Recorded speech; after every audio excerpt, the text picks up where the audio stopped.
मीर हासिल बज़ेंजो की जानिब से ISI चीफ पर इल्जाम के बाद DGISPR भी मैदान में आ गए। चेयरमैन सेनेट बनने का ख्वाब अधूरा रह जाने पर DGISI पर मुदाखलत का इल्जाम लगाने वाले मीर हासिल बज़ेंजो के बयान पर DGISPR का रद्द-ए-अमल भी सामने आ गया।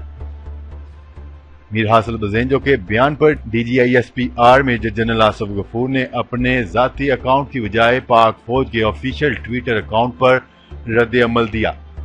मेजर जनरल आसिफ गफूर का कहना था कि सेनेटर मीर हासिल बज़ेंजो की जानिब से मुल्क के प्रीमियर अदारे के सरबराह पर इल्जाम आयद करना इंतहाई नापसंदीदा है। इनकी जानिब से आयद किए गए इल्जाम बेबुनियाद हैं। DGISPR का मजीद कहना था कि जरा से सियासी मुफाद के लिए जमहूरियत को बदनाम करना जमहूरियत की कोई खिदमत नहीं है।